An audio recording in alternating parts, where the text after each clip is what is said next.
দোস্ত যে video' editing কৰিবলৈ আপোনালোকে ফাৰ্ষ্টত কিহৰ পৰা ভিডিঅ' এডিটিং কৰিব লাগে আৰু পিছত ডাঙৰ ইউটিউবাৰ হ'লে কিহৰ পৰা ভিডিঅ' এডিটিং কৰিব লাগে ইয়াৰ বিষয়ে মই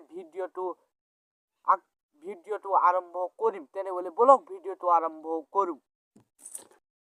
মই কৈছোঁ যে আপোনালোকে ফাৰ্ষ্ট নতুন চেনেল খুলিছে যদি আপোনালোকে ফাৰ্ষ্টত মোবাইলত পৰা এডিটিং কৰিব লাগে আৰু তাৰপিছত আপোনালোকে মোবাইলত পৰাই ভিডিঅ' আপলোড কৰিব লাগে। যে ফাৰ্ষ্টত আপোনালোকে তাৰপিছত আপোনালোকে 2-4 বছৰত আপোনালোকে কিবা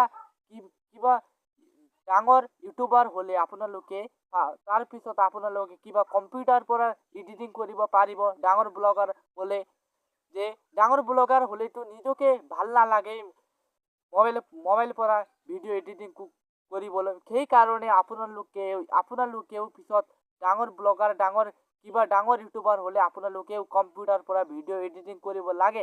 আৰু ভিডিঅ' বনাওঁতে আপোনালোকে ফাৰ্ষ্ট নতুন চেনেলত আপোনালোকে ফাৰ্ষ্টত আপোনাৰ মোবাইলত পৰা ভিডিঅ' বনাব লাগে আৰু মোবাইলত যিকোনো নহওক এপত পৰা ফাৰ্ষ্টত আপোনালোকে ভিডিঅ' এডিটিং কৰিব লাগে। আৰু আপোনালোকে ডাঙৰ ইউটিউবাৰ যেতিয়া ছাকচেছফুল হ'ব আপোনালোকে তেতিয়াই আপোনালোকে কম্পিউটাৰ পৰা ভিডিঅ' এডিটিং কৰিব লাগে আৰু তাৰপিছত আপোনালোকে কেমেৰাৰ পৰা ভিডিঅ' বনাব লাগে। যে মই এইটো ভিডিঅ' পৰা মই বিদায় লৈছোঁ। যে মোৰ ভিডিঅ' যদি কিবা ভাল লাগিছে যদি আপোনালোকে লাইক শ্বেয়াৰ ছাবস্ক্ৰাইব কৰিব বুলি মই আশা ৰাখিছোঁ। যে আপোনালোকে কিবা অসুবিধা হ'লে এইটো কমেণ্ট ছেকশ্যনত আছে, সেই কমেণ্ট ছেকশ্যনত কমেণ্ট কৰি জনাওক। মই লগে লগে আপোনালোকক ৰিপ্লাই দিম।